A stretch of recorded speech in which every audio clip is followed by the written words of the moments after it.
The massive screen in the United Nations chamber flickered to life, casting an eerie blue glow across the faces of Earth's most powerful leaders. Admiral James Porter stood at attention, his weathered hands clasped behind his back as he watched the alien transmission begin. 20 years of military service hadn't prepared him for this moment. The creature that appeared on screen looked almost like a statue carved from dark marble. Its 4 eyes blinked in an unsettling pattern as it began to speak, its words translated by Earth's most advanced AI systems. "People of Earth," the alien's voice boomed through the chamber. "I am High Commander Dex of the Galactic Empire, ruler of 10,000 worlds, and master of 1,000,000 ships. Your civilization has been detected and evaluated. You will surrender your world to Imperial rule within 7 planetary rotations." Porter's jaw tightened, but he didn't flinch. Around him, worried whispers filled the chamber as world leaders leaned toward each other in hushed conversation. The alien continued its speech, showing holographic images of massive fleets and conquered worlds. "Resistance is pointless," the High Commander declared. "Accept Imperial rule, and your world will be spared. Refuse, and face extinction. You have 7 days." The transmission ended, plunging the chamber into chaos. Shouts of fear and anger echoed off the walls as diplomats argued about their options. Porter remained still, his eyes fixed on the now dark screen. "Admiral Porter," the UN Secretary-General called out, her voice cutting through the noise. "You've been unusually quiet. What are your thoughts?" Porter walked to the center of the chamber, his footsteps echoing in the sudden silence. He cleared his throat and spoke in a calm, measured voice. "Ladies and gentlemen, while everyone else saw a threat, I saw something different. I saw weakness." Murmurs of confusion spread through the room. Porter gestured to his aide, who quickly brought up several frozen frames from the transmission. "Look at these fleet formations," Porter said, pointing to the Imperial ships. "They're spread thin, designed to look impressive rather than be effective. And here," he highlighted another image, "their weapon systems are outdated by our standards. They're relying on fear, not actual military superiority." "But they have 1,000,000 ships," someone shouted from the back. "Spread across 10,000 worlds," Porter countered. "Simple math tells us that's only 100 ships per world on average. We've been preparing for this moment for decades. Project Starshield isn't just a theory anymore." The Secretary-General's eyes widened. Everyone knew about humanity's secret space fleet, built using reversed-engineered technology from crashed alien ships, but few knew its true capabilities. Porter pulled up another display, showing Earth's hidden fleet. 250 ships, each carrying our most advanced AI systems and weapons, small in number, but pound for pound, more advanced than anything we saw in that transmission. They expect us to cower in fear. Instead, we'll show them something they've never seen before: humanity fighting back. The chamber erupted in discussion again, but this time with a different tone. Porter watched as fear turned to determination on many faces. He connected to Fleet Command through his neural link, sending a brief message to his second-in-command, Mary Wilson: "Begin Operation Defiance." Within hours, Earth's hidden shipyards came to life. Deep beneath the lunar surface, massive doors opened as warships powered up their engines. In asteroid bases across the solar system, crews rushed to their stations. The ships were sleek and dark, designed to be nearly invisible against the backdrop of space. Porter looked out the window at the evening sky, knowing that humanity's first real space fleet was preparing for war. The Empire had made a crucial mistake. They had judged humanity by the visible technology on Earth's surface, never suspecting what lay hidden beneath. 7 days, Porter muttered to himself. They gave us 7 days to surrender. Instead, they gave us 7 days to prepare for battle.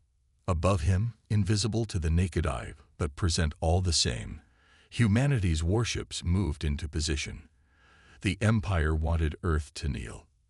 They were about to learn that humans preferred to stand and fight. Fleet Commander Mary Wilson stood in the control room of Luna Base, Earth's hidden military headquarters beneath the moon's surface. Dozens of holographic screens surrounded her, each showing different aspects of their preparation for war. She watched as another squadron of ships completed their weapon tests, their energy signatures barely registering on the sensors. "Status report," she called out to her crew. The response came immediately from different stations around the room. "All stealth systems working at full capacity, Commander. Combat systems online and running battle simulations. Shield generators at maximum efficiency." Wilson nodded, her expression serious as she studied the main display. The Imperial transmission data played on a loop on one of the smaller screens. She had watched it hundreds of times in the last 24 hours, looking for any detail they might have missed.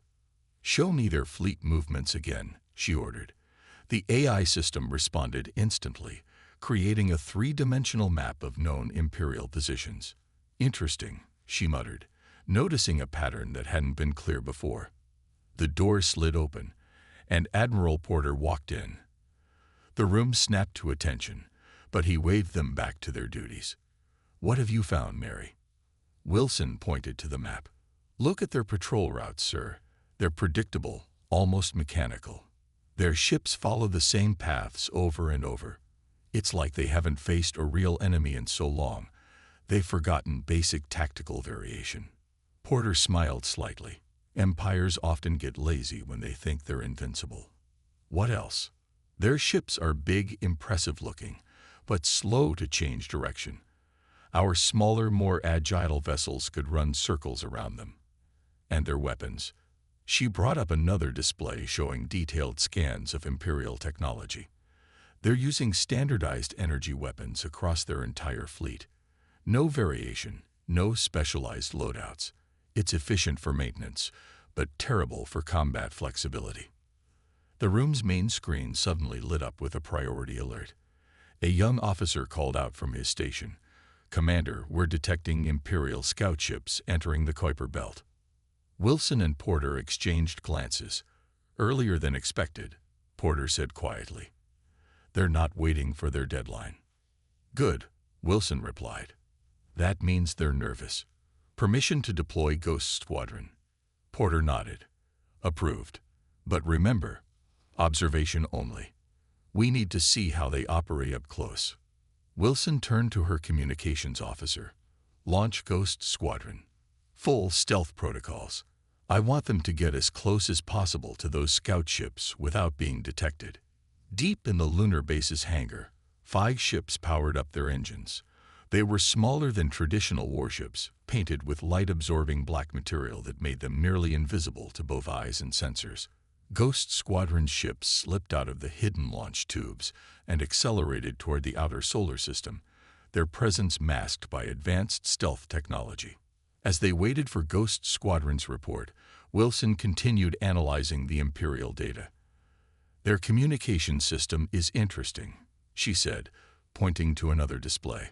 "They rely heavily on faster-than-light communication relays. But look at the network structure.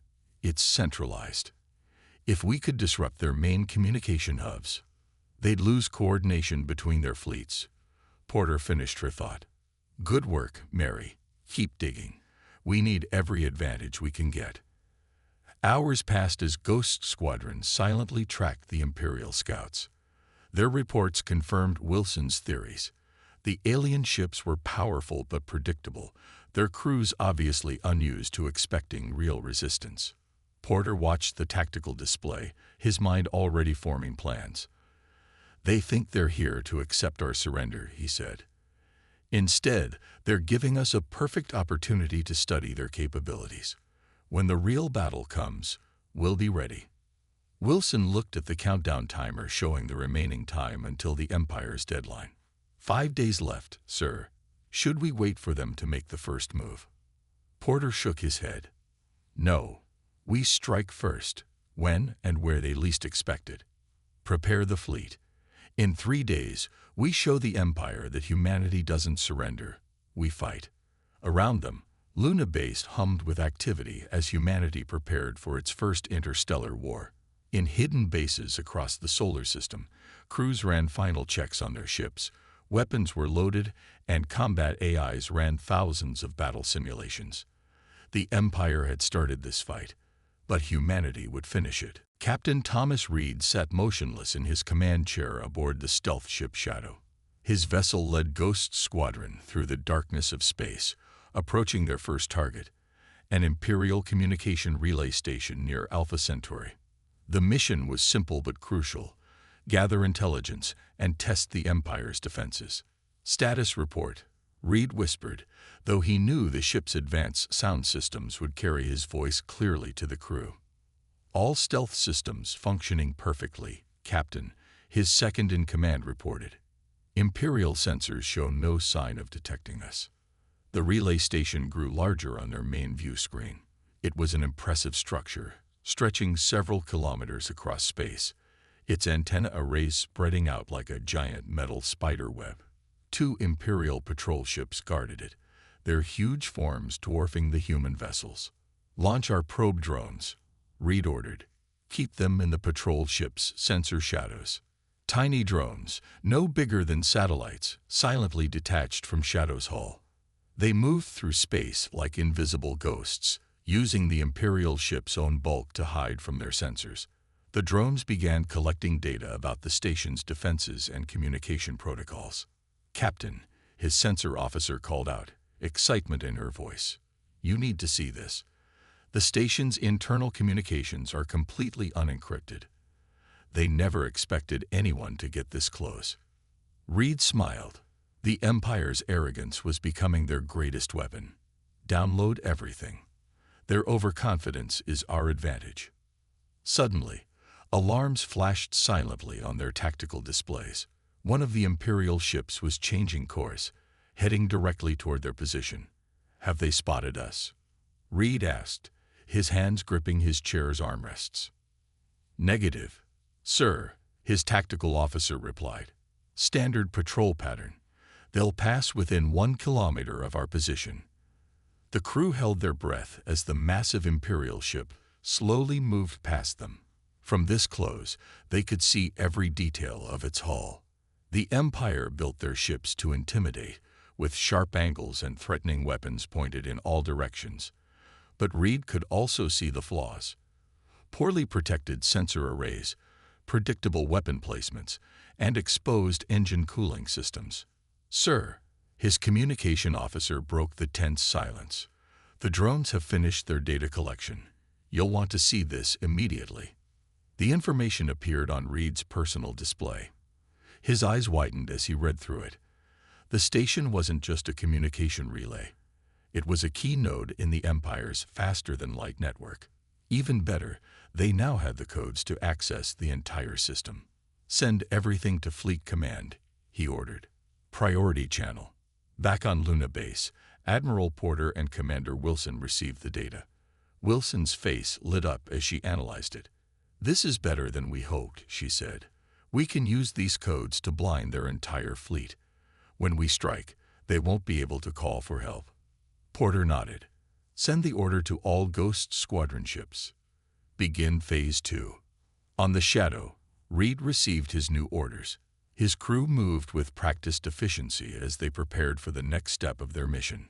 More stealth ships emerged from hiding, joining them near the relay station. "Weapons check," Reed commanded. "Prepare to fire on my mark." The Empire had built their relay station to transmit messages, not survive attacks. They never imagined anyone would dare strike at their infrastructure. That mistake would cost them dearly. Fire. Silent beams of energy shot out from the human ships, precisely targeting key points on the station. The Imperial patrol ships, caught completely by surprise, didn't even have time to raise their shields. Within minutes, the massive communication relay was reduced to floating debris.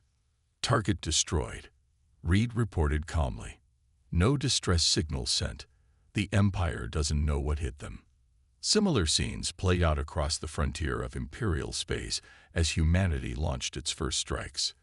By the time the Empire realized they were under attack, 6 of their primary communication relays had already gone dark. The war had begun, and humanity had struck the first blow. Reed looked at his tactical display, showing dozens of Imperial ships rushing to investigate the destroyed relay stations. "They're about to learn," he said quietly, "that humans don't just fight back. We fight to win." Commander Anna Barnes stood on the bridge of the battleship Defiant, watching as the Imperial fleet emerged from faster-than-light travel near Alpha Centauri. The enemy ships appeared one after another, their dark hulls blocking out the stars.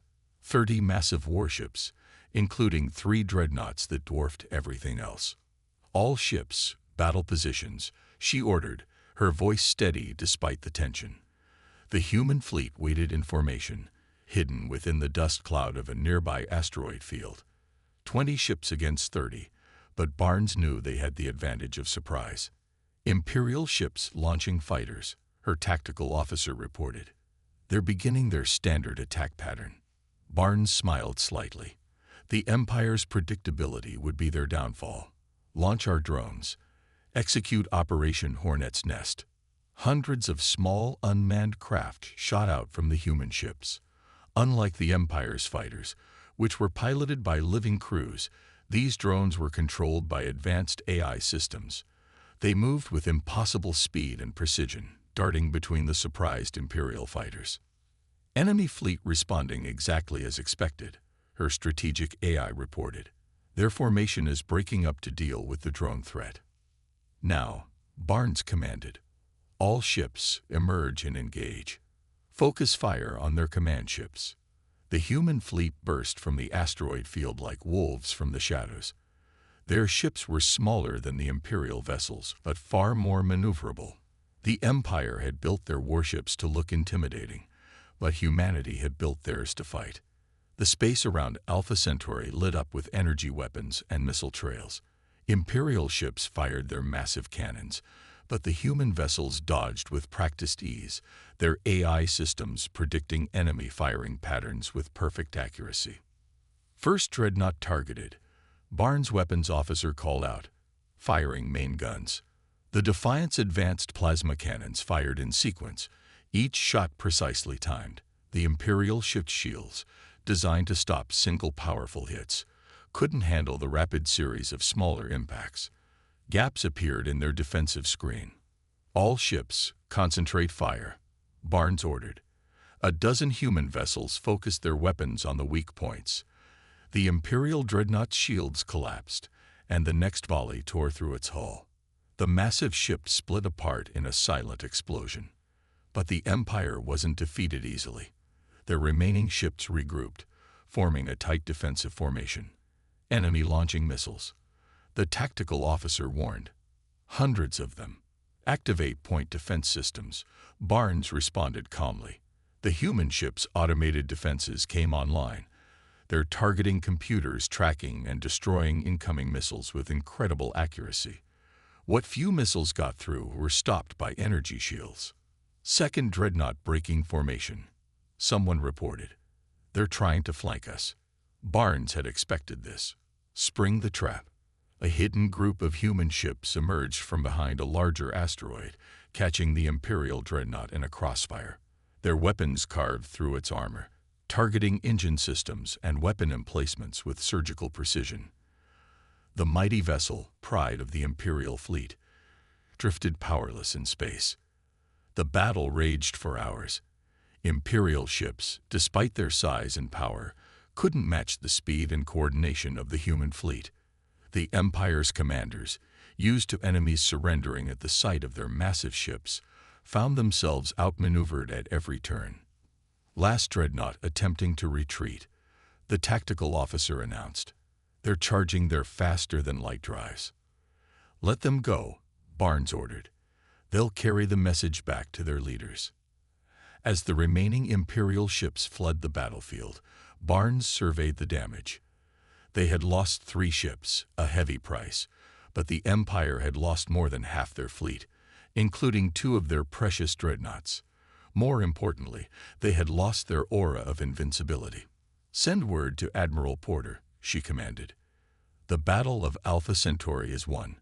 Humanity's first major space victory is complete." The message would soon spread across the galaxy. Humanity hadn't just resisted the Empire, they had defeated them in open battle. The Empire had expected an easy conquest. Instead, they had awakened a sleeping giant, and now they would face the consequences. Lieutenant Jack Morrison watched the holographic display as his task force approached their target, the Empire's largest communication hub in this sector of space. After the victory at Alpha Centauri, humanity had launched a massive counteroffensive, striking at the Empire's vital systems across dozens of star systems. "Status report on the neighboring systems," he ordered, his eyes fixed on the tactical display. "Imperial forces are still responding to our attacks in the Proxima and Sirius sectors," his intelligence officer reported. "Their nearest reinforcements are at least 6 hours away." Morrison nodded. The human fleet had launched simultaneous attacks on multiple Imperial targets, spreading their forces thin. It was a risky strategy, but it was working. The Empire's rigid command structure couldn't handle so many threats at once. "Show me the slave worlds in this sector," he commanded. The display shifted, highlighting 5 inhabited planets under Imperial control. Each dot represented billions of beings living under the Empire's harsh rule. "Time to give them some hope," Morrison said. "Begin the operation." His task force of 15 ships dropped out of stealth mode near the communication hub. Unlike the earlier battle at Alpha Centauri, this wasn't about destroying targets. It was about sending a message. Broadcasting on all frequencies, his communication officer announced. The liberation message is being transmitted through their own network. Across 5 worlds, the Empire's propaganda broadcasts suddenly cut off, replaced by images of their defeat at Alpha Centauri. The people of these worlds watched in amazement as human ships destroyed the supposedly invincible Imperial dreadnoughts. Imperial response ships detected. Tactical warned. 3 cruisers approaching from the hub. "Right on schedule," Morrison smiled. "Launch Operation Firebird." Small, fast attack craft shot out from his ships, each carrying a special package. The Imperial cruisers, expecting a direct confrontation, raised their shields and prepared for battle. But the human ships didn't attack.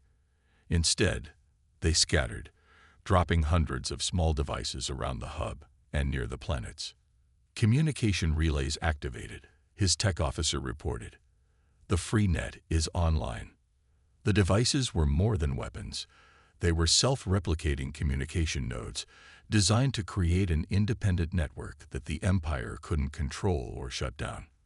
For the first time in generations, the conquered worlds could communicate freely. "Imperial ships are trying to jam the signal," someone reported. "Let them try," Morrison replied. "They can't stop what's already begun." On the slave worlds, people were already spreading the message. Humanity had stood up to the Empire and won. Security forces on several planets reported growing unrest. The carefully maintained fear that kept the Empire's subjects in line was beginning to crack. "Sir," his sensor officer called out. "Multiple ships appearing on long-range scans. They're not Imperial designs." Morrison zoomed in on the new contacts. The ships were smaller than Imperial vessels, clearly built for speed and stealth rather than intimidation. As he watched, more appeared, rising from the surface of the slave worlds or emerging from hidden bases in asteroid fields. "We're receiving transmissions from the unknown ships," communications reported. They're resistance fighters, sir, from all 5 worlds. They're asking to join us." Morrison felt a surge of pride.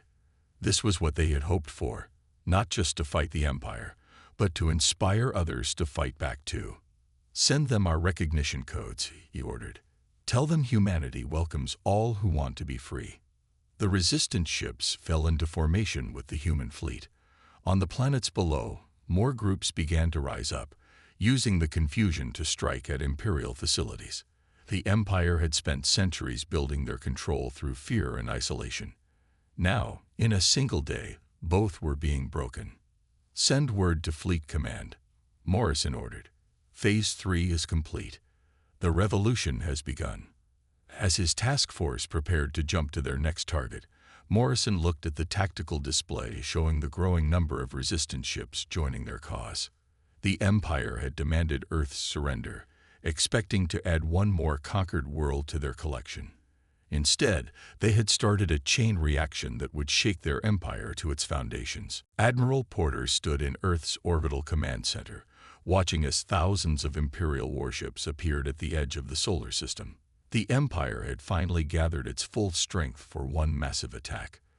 The void of space lit up like a Christmas tree as ship after ship dropped out of faster-than-light travel. 5,000 enemy ships detected, his sensor officer reported, voice tight with tension. Including 50 dreadnoughts, they're being led by the Imperial flagship itself. Porter had expected this. The Empire couldn't ignore humanity's success any longer. Their reputation was crumbling as more worlds joined the rebellion. Now they needed to make an example of Earth. Status of Operation Avalanche. He asked Commander Wilson, who stood beside him. All preparations are complete, she replied. The asteroid belt is ready. We just need to draw them into position. The human fleet looked tiny compared to the Imperial Armada. Just 400 ships, even with their recent additions from the Resistance. But Porter knew size wasn't everything. They had turned the asteroid belt between Mars and Jupiter into the galaxy's largest trap. All ships, battle positions, Porter ordered. Remember the plan. Make them chase us. The space around Earth erupted in fire as the Imperial fleet attacked. Their weapons lit up the darkness, thousands of energy beams and missiles streaking toward the human defenders. But humanity's ships were ready. Evasive maneuvers, Porter commanded. Fall back to the asteroid belt. Make it look real. The human fleet scattered in apparent panic, retreating deeper into the solar system. The Imperial ships followed, exactly as planned. Their massive fleet spread out, trying to surround the human forces. Enemy fleet approaching the optimal position, Wilson reported. 30 seconds until they reached the kill zone. Porter watched the tactical display carefully. Timing would be everything. The Empire's commanders were experienced. They would spot the trap if anything seemed wrong. Heavy damage to our outer defensive line. Someone called out. We're losing ships. Hold position, Porter ordered. The losses were real, but necessary. They had to make the Empire believe they were winning. They're in position, Wilson announced, waiting for your command. Porter took a deep breath. They would only get one chance at this. Execute Operation Avalanche. All ships. Full power to shields. Throughout the asteroid belt, hidden engines fired up. Thousands of rockets, attached to carefully selected asteroids over the past months, ignited simultaneously. What had appeared to be a normal field of space rocks suddenly turned into a wave of guided missiles. The Imperial fleet realized the danger too late. Their ships tried to turn, but they were too closely packed together. The first asteroids slammed into their ranks at incredible speeds, their mass turning them into unstoppable weapons. Direct hits on multiple dreadnoughts, Tactical reported with excitement. Their formation is breaking up. The human fleet sprang its second trap. Ships appeared from hiding spots within the asteroid belt, attacking the confused Imperial forces from all sides. Their weapons targeted the gaps created by the asteroid impacts. The Imperial flagship is trying to coordinate a defense, Wilson observed, but their ships can't maneuver in this chaos. Porter watched as his plan unfolded. The proud Imperial fleet, which had expected an easy victory, was being torn apart. Ships collided with each other as they tried to dodge the asteroids. Others were picked off by precise human attacks. Enemy fleet is retreating, someone announced. They're abandoning their damaged ships. The massive Imperial armada began to disappear, jumping away in groups as their carefully planned attack turned into a desperate retreat. They left behind hundreds of destroyed or crippled ships, including several of their mighty dreadnoughts. Damage report, Porter requested. We lost 80 ships, Wilson replied soberly. But we destroyed over 1,000 of theirs. The Empire has never suffered a defeat like this. Porter nodded slowly. The victory had cost them, but they had proven something important. Humanity could stand against the Empire's full might and win. Now everyone in the galaxy would know it. "Send word to all resistance forces," he ordered. "The Empire is not invincible. The time to strike is now." 1 month after the Battle of Earth, Admiral Porter stood on the bridge of his flagship Freedom, watching as ships gathered around the neutral meeting point in deep space. But these weren't warships. They were diplomatic vessels from across the galaxy. The Empire's defeat at Earth had changed everything. Another group of ships arriving, Commander Wilson reported. Representatives from the Centauri Freedom Alliance. That makes 30 former Imperial worlds now declaring independence. Porter nodded, remembering how this all started with a simple demand for Earth's surrender. Now, the empire that had seemed so mighty was crumbling from within. Their defeat at Earth had shattered their image of invincibility. "Message from the Imperial diplomatic ship," his communication officer announced. "Their high command is ready to begin negotiations." The meeting took place in a specially prepared chamber aboard a neutral station. Porter led the human delegation, joined by representatives from the newly freed worlds. Across the table sat the Imperial leaders, their arrogance replaced by grim acceptance. "You have caused the death of our empire." The Imperial High Commander spoke first, his 4 eyes blinking in anger. "No," Porter replied calmly. "You did that yourselves. An empire built on fear will always fall when someone shows that it can be defeated." The negotiations lasted for days. The empire fought to maintain control of their territories, but their position weakened with each passing hour as more worlds declared their independence. The revolution that started on Earth had spread like wildfire. "The resistance on Proxima Prime has succeeded," Wilson whispered to Porter during one session, showing him updates on her tablet. "The Imperial governor has surrendered. 3 more systems have joined the alliance." Finally, the Empire had no choice but to accept reality. They signed the Treaty of Seoul, officially recognizing the independence of any world that chose to leave their rule. The massive empire that had dominated the galaxy for centuries was reduced to a fraction of its former size. "This is more than just a military victory," Porter addressed the gathered representatives after the signing. "This is a chance to build something new. Not an empire built on fear, but an alliance built on freedom and mutual respect." The Alliance of Free Worlds was born that day. Earth, despite being one of the newest spacefaring civilizations, was chosen to leave the Council, not because of their military might, but because they had shown the galaxy a different way, standing up to tyranny not just for themselves, but for all who wished to be free. Lieutenant Morrison, now promoted to fleet captain, reported from the outer systems. "The transition is mostly peaceful," he told Porter via holographic communication. "Most Imperial governors are surrendering without a fight. They see which way the wind is blowing." Commander Barnes, leading the effort to protect newly freed worlds, sent similar reports. "The Empire's remaining forces are retreating to their core systems," she reported. "Their fleet is a shadow of what it was. More importantly, their people have lost faith in their leadership." 1 year after the Empire's ultimatum to Earth, Porter stood in the same United Nations chamber where it had all begun. But now he addressed not just Earth's leaders, but representatives from hundreds of worlds. "The Empire demanded our surrender," he said, looking around the room. "Instead, we showed the galaxy that tyranny isn't invincible, that a small group of determined people can change the course of history, that freedom, once lit, spreads like starfire." He paused, seeing humans and aliens working together throughout the chamber. Former enemies now worked side by side, building something new from the ashes of the old empire. "We didn't just win a war," he concluded. "We started a revolution.